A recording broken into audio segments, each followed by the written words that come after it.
Halo, jumpa lagi dengan saya Arya di channel yang akan membawakan Anda tentang cerita-cerita horor atau misteri berdasarkan pengalaman atau kisah nyata.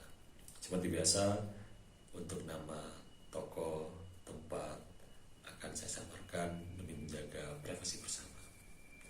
Sebelum bercerita, saya untuk minum kopi terlebih dahulu.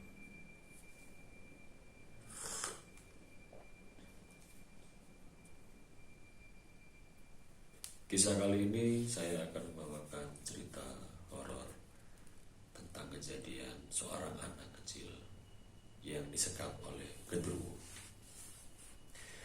Cerita ini sudah terlampau lama, kurang lebih kejadian tersebut ketika saya berumur 3 tahun, berarti sudah lebih dari 20 tahun lamanya. Berawal dari seorang anak kecil yang kencing di pohon pisang. Sebagai gambaran, desa tempat saya tinggal dulu adalah desa yang terpencil, yang jauh dari keramaian kota, jalan yang masih belum aspal, masih batuan kapur, dan kebetulan juga rumah dari sang korban ini adalah rumah yang paling jauh dari pemukiman warga, yang mana rumahnya sangat dekat dengan hutan. Kebetulan cerita bermulai ketika sang anak, kita sebut saja Mas Gepeng, ketika jam 5 sore menuju ke maghrib, dia izin ibunya untuk saya ingin buang air kecil. Lalu berangkatlah dia untuk buang air kecil di depan rumahnya. Kebetulan juga di rumahnya dia masih banyak pohon bambu dan pohon pisang. Mas Gepeng lalu buang air kecil di situ. Tak lama berselang, sang ibu mungkin mulai khawatir dengan anaknya karena memang dulu masih belum ada listrik ya, jadi gelap, otomatis kalau sore. Sang ibu khawatir lalu mencari keluar. Betapa kagetnya sang ibu melihat anaknya tidak ada di lokasi tersebut. Merasa khawatir, ditunggu setengah jam dalam rumah, tidak kembali juga. Laporlah akhirnya ke perangkat desa, dan akhirnya mereka semua berkumpul dan memukul sebuah kentongan, tanda untuk mengisyaratkan bahwa ada suatu kejadian dalam desa. Tak lama berselang setelah kentongan dipukul, warga berkumpul lalu bertanya, sedang apa? Ada kejadian apa? Sang ibu berkata, Gepeng anakku hilang setelah buang air kecil. Sontak mereka pun kaget dan akhirnya beramai-ramai untuk mencari Mas Gepeng.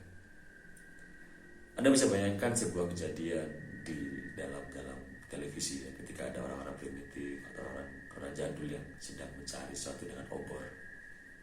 Seperti itulah gambaran yang saya lihat waktu saya kecil dulu. Mereka hanya berteriak memanggil nama Gepeng, Gepeng, Gepeng, Gepeng, dengan bawa obor masing-masing.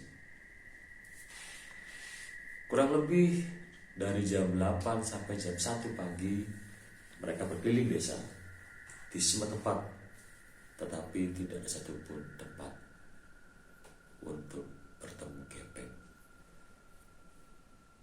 Sang keluarga mungkin pasrah menunggu untuk mencari lagi di pagi hari. Betapa kagetnya mereka ketika pada pukul 7 pagi Gepeng pulang ke rumah, lalu berkata, aku tahu tadi banyak orang yang cari Gepeng, tetapi Gepeng disuruh diam. Oleh siapa nak? Ibu bertanya. Gak tahu, yang jelas orangnya bertubuh besar, kukunya panjang-panjang, matanya merah dan berambut, baunya pun gak enak, dibilang begitu. Di mana kamu disekap?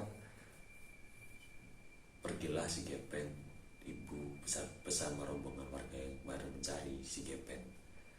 Kagetlah mereka, si Gepeng ternyata disekap di dalam sebuah kandang air kecil. Padahal kandang tersebut sudah berulang kali dilewati warga untuk mencari Gepeng pada malam hari.